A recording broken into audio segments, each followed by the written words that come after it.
अस्सलामुअलैकुम। उम्मीद करती हूँ आप सब लोग खैरियत से होंगे। इतने लंबे गैप के लिए वंस अगेन आई अपोलोजाइज़। मेरा काम ही यही है कि मैं गैप देती हूँ, उसके बाद फिर सॉरी करती हूँ। And there is always a reason. Actually मेरे पास ऑनेस्टली कोई टॉपिक नहीं था बनाने के लिए, क्योंकि मैंने जमा तकसीम देखना छोड़ दिया है और मैं ड्रामा के रिव्यूज़ के अलावा मुझे नहीं समझ में आ रही मैं किस टॉपिक पे बात करूँ। तो जमा तकसीम के बारे में ही बात करती हूँ। जो मैंने लास्ट एपिसोड देखी थी उसके बाद मैं इतनी ज़्यादा अपसेट थी कि मेरा दिल नहीं चाह रहा था उसके बारे में कोई भी बात करने का। देखिए, सही है, ठीक है। मैं इन चीज़ों को समझती हूँ कि इस तरह के टॉपिक्स होते हैं असल में, लेकिन इतनी ज़्यादा स्टूपिडिटी दिखाई है जिसकी कोई हद नहीं।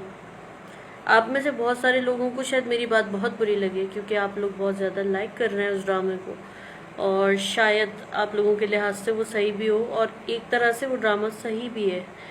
लेकिन मुझे जो चीज़ें खल रही हैं ना, अगर वो आप मेरे पॉइंट ऑफ व्यू से देखेंगे ना, तो शायद आप लोगों को भी वो चीज़ें बुरी लगी। एक तो कांस्टेंट उसके अंदर बहस मुबाहिसा, ठीक है, कांस्टेंट बहस मुबाहिसा। जो मेन कपल है, जो मेन हीरो हीरोइन है, उनके आपस में बिल्कुल भी अंडरस्टैंडिंग नहीं है, ठीक है। एक अरसे से वो दोनों एक अलग घर में रह रहे हैं, लैला और कैस, लेकिन उनकी आपस में अब तक अंडरस्टैंडिंग नहीं हो पा रही है।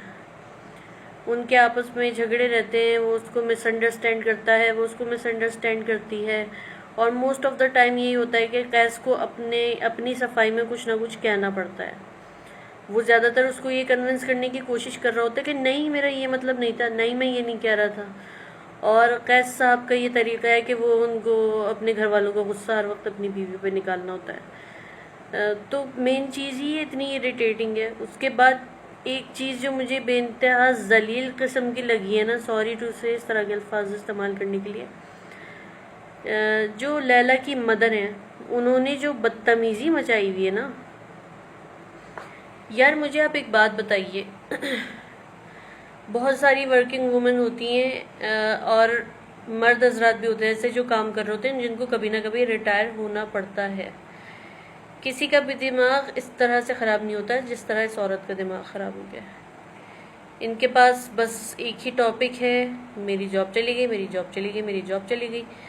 आपको मैं एक बात बताऊं क्या? देखिए, मैंने 3.5 साल एक कंपनी के साथ काम किए। मुझे बहुत दुख था जब मेरी वो जॉब गई है ड्यू टू एपिडेमिक, लेकिन इसका ये मतलब नहीं है कि हम अपने आसपास जो लोग मौजूद हैं उनकी ज़िंदगी हराम कर दें, या उनका सोचने समझने की सलाहियत जो हम उनकी ख़त्म कर दें उनके सामने एक ही चीज़ का तस्करा कर करके।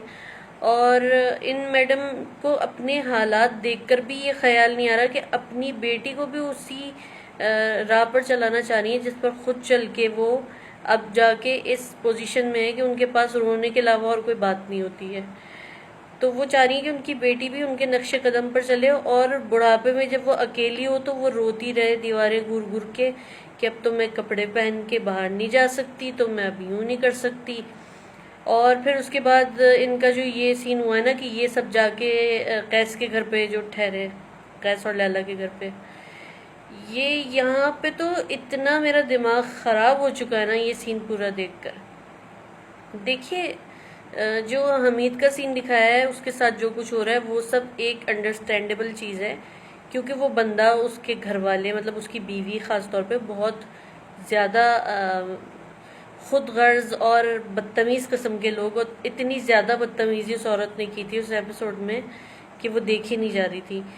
तो उस पर कॉमन सेंस की बात है कि हाँ यार, वो सब समझ में आता है कि उसको सज़ा मिल रही है तो सही हो रहा है उसके साथ, लेकिन जो दूसरा वाला भाई है मजीद, उसके साथ ऐसा क्यों हो रहा है? उसको आप क्या दिखाना चाह रहे हैं कि वो अगर पूरी लाइफ उस बंदे ने सफ़र किया है, उसकी बीवी ने सफ़र किया है, उसकी बेटियों ने सफ़र किया है, तो उस बात पे भी उसको सज़ा मिलनी चाहिए। एक तो मुझे इनका तरीक़ा नहीं समझ में आया कि वो अगर बेटे खुशी खुशी अलग होना चाह रहे हैं तो उनको लड़के झगड़ के जलील करके ये कह के निकालना कि आइंदा अपनी शक्ल मत दिखाना। इतनी भी नहीं होती है, ये बहुत ज़्यादा हो गई है, क्योंकि हमने देखा है रियल लाइफ में इस तरह से अलहदगी होते हुए बेटों की घर वालों से। लेकिन इस तरह से जो है ना, इस तरह नहीं होता है कि अगर बेटा खुशी खुशी और इस एग्रीमेंट पे जा रहा है कि नहीं, मुझे कंपनी की तरफ से घर अलॉट हुआ है तो मैं वहाँ जा रहा हूँ, वहाँ शिफ्ट हो रहा हूँ, लेकिन मिलने आता रहूँगा, तो आपको कोई तुक ही नहीं बनता कि आप उसको बदतमीजी करके या जलील करके बेइज्जत करके निकालें। और मज़े की बात यह है कि उसने पलट के आपसे ज़बान भी नहीं चलाई है, अगर आप देखें तो उसके बावजूद आप इतने ज़्यादा अकड़े में हैं। चलो ठीक है, अब आप आ गए, अब आपको ये सर्टिफिकेट मिल गया क्योंकि आप जो हैं वो शलवार कमीज़ पहनने वाले और तंग ज़हन इंसान हैं। तो उसका मतलब है कि आपके इर्द गिर्द जो लोग मौजूद हैं, अगर वो पैंट शर्ट पहने हुए घूम रहा है कोई बंदा या उसकी बीवी जॉब करती है, तो इसका मतलब वो बिल्कुल ही दीन से फारिग है और उसको नमाज नहीं पढ़ता होगा, वो रोज़े नहीं रखता होगा। फिर जो इनकी आपस में जो बहस मुबाहिसे जो टेबल पर हो रहे हैं ना, वो मुझे बहुत इरिटेट कर रहे हैं। जो लैला की मदर ने जो बदतमीज़ी कैस की फैमिली के साथ की है, फिर कैस की फैमिली ने जो बदतमीज़ी लैला के फादर के साथ की है, वो बहुत ज़्यादा हो गया था। और मतलब यूजुअली इस तरह का जब दिखाते ना कि इतना तंग जहन एक जैसे एक फैमिली है जो इतनी तंग जहन है, तो उसके अपोजिट जो फैमिली होती है ना, उनमें थोड़ा सा सेंस होता है, वो बहस नहीं करते पलट के, वो चले जाते हैं वहाँ से उठ के। इनका सबसे बड़ा जवाब ही यही था कि ये उधर से उठ के चले जाते और एक जुमला कह देते खाली कि ये लोग तो बहुत ही मैनरलेस हैं या कुछ इस तरह का। वो बाकायदा उससे इस तरह से लड़ रही हैं लैला की मदर कि जैसे वो बाकायदा इस मिशन पे निकली हैं कि अब तो मेरी जॉब ख़त्म हो गई, तो अब मैं पक्का कुटनियों वाला काम करूँगी और लड़ाई झगड़े करवाऊँगी, इनमें बहस मुबाहिसा होगा, यूँ होगा। अरे भाई छोड़ो उसको, जाहिलों को जवाब देने वाला भी जाहिल ही होता है। आप बहस में क्यों पड़ रहे हैं एक ऐसे शख्स के साथ जिसका इरादा ही नहीं है कि वो आपकी किसी बात से इत्तेफाक करे, या जिसके अंदर कोई वो ही नहीं है कि वो हाँ कुछ सुनना चाहता हो अपने मर्जी के खिलाफ। दफ़ा करो आप उसको। उनकी बहस हुई जा रही है। फिर कैस साहब की लॉजिक, वाह क्या लॉजिक है इन साहब की।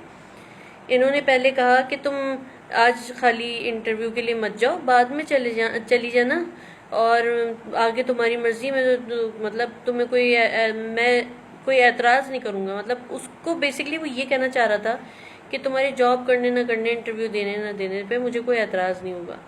लेकिन बाद में जब उसको वहाँ से जॉब मिल गई तो वो कह रहा है कि तुमने इतना बड़ा डिसीजन ले लिया, तुमने जॉब ऑफर हुई, तुमने हाँ भी कर दी। मतलब तुम्हें क्या लग रहा था भाई, वो जॉब के लिए इंटरव्यू देने गई है तो जाहिर है मस्खरी करने तो नहीं गई है, वो न शौक पूरा करने के लिए कि मैंने ज़िंदगी में कभी इंटरव्यू नहीं दिया तो इंटरव्यू दे के देखूंगी, ऐसी बात तो नहीं है ना।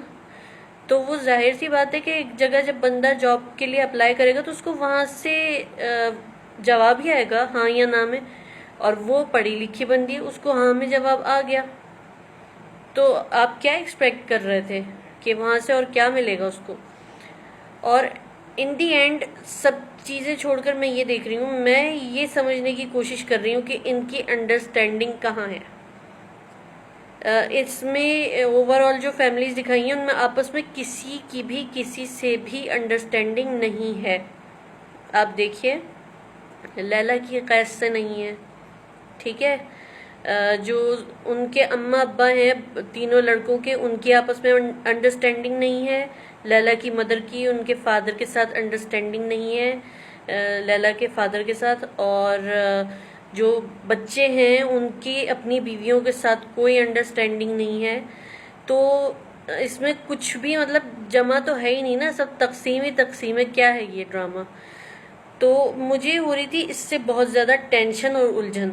ठीक है, अगर कोई सीन चल रहा हो ना, चलो आपने एक सीन में बहस देख लिया, कांस्टेंट बहस नहीं देख सकते। मेरे जैसा बंदा होगा वो फौरन हाइपर हो जाएगा। इस वजह से मैंने वो ड्रामा देखना छोड़ दिया। इस वजह से मेरे पास कोई टॉपिक नहीं था, इसी वजह से मैं आ नहीं रही थी, और इसी वजह से वीडियो का टाइम भी ख़त्म हो रहा है। तो इसलिए आप मुझे अपनी दुआओं में याद रखिएगा और मुझे सपोर्ट करते रहिएगा और अपना बहुत सारा ख्याल रखिएगा। इंशाल्लाह अगली वीडियो में मुलाकात होती है, तब तक के लिए अल्लाह हाफ़िज़।